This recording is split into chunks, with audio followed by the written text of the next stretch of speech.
Siguro nga dahil nga sa kabaitan ni Kim Cho at nakikita talaga nila na kung gaano kagaling na actress si Alden Richards, inaming crush at gusto na rin makakasama sa isang proyekto si Kim Cho. Nakapanayam nga ng reporter interview si Alden Richards kung makailan lang.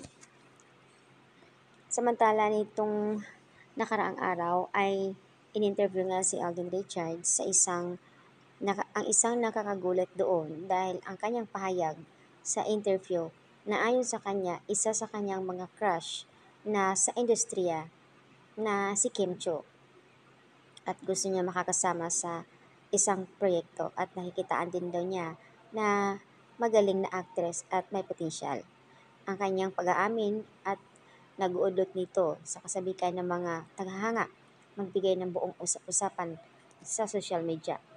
Nag-trending naman din yung sinasabi ni Alden Richards patungkol dito kay Kim Cho na talagang tahasang inamin niya na may gusto at gusto makakasama sa trabaho.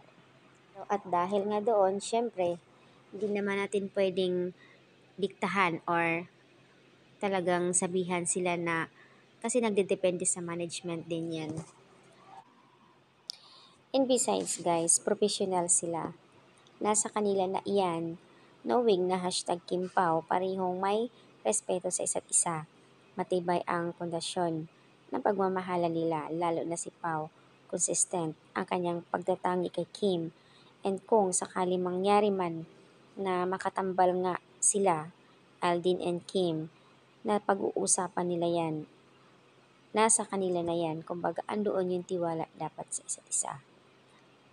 So, papaano yan if ever lang na kung may relasyon na ang Kim Pao, tapos biglang napunta si Kim, 'di ba? Kaya sa mundo kasi ngayon ng showbiz, kahit ayaw nila, kasi nga alam kasi nila yan kapag mai-partner.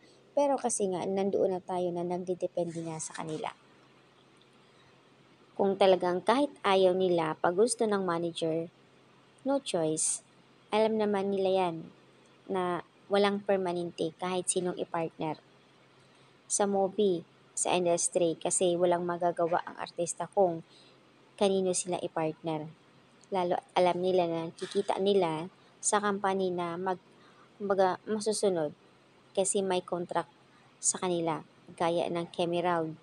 Pag nakita na nagtitrending, kahit ayaw ni Kim makatambal at syempre si Gerald. So ayan, kasi lalo na kung palaging nagtitrend, yan, ipa-partner talaga nila yan. Guys, hindi ito fake news kasi nga ito ay nai-interview si Alden Richard. So siguro nga sa mga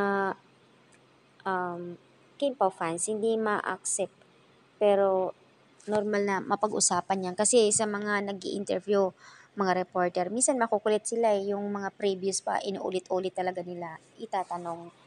Ayan.